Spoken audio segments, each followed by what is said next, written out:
sustainable idea was probably imprinted in me in Holland. There was a lot of work in the late 70s, early 80s going on at schools around recycling and using sustainable materials, and my parents were really into the environment. So it's probably been with me forever. The first time I thought about the idea of growing food where we live, turning our buildings into veggie patches, I was 12 or 13 years old. And this is an example of what I hope a house in 2040 will look like. It's a completely closed system, mimicking an ecosystem where one element becomes a food source for another.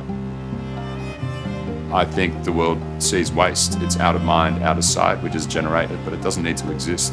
It's only we humans that generate waste.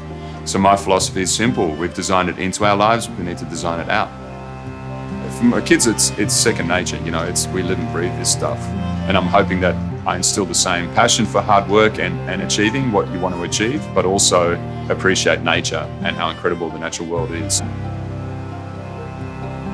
Matt and I connected about 10 years ago, and I just said to him, I want to use all these ways of avoiding waste, use the freshest possible ingredients and grow as much as we can on the roof, and support farmers to celebrate biodiversity. It just made sense to him as well. And it's pretty hard to not connect with Jo. She is very passionate about the environment. She's very passionate about doing things correctly. I mean, the three of us work really well together, and none of us is scared to say what we think.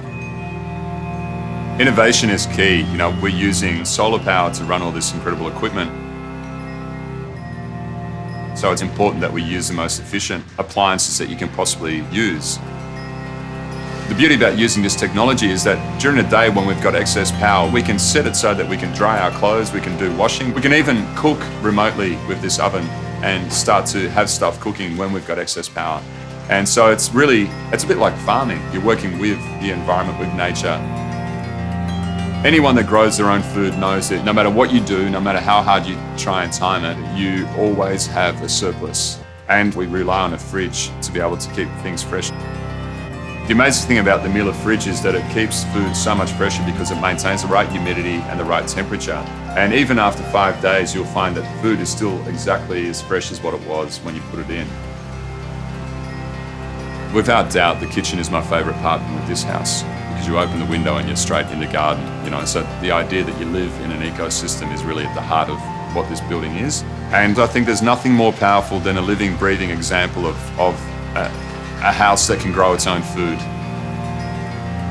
I don't like to talk about doing stuff, I like doing stuff. And that's how I've done it for the last 25 years. I've built examples of what I believe the future can be.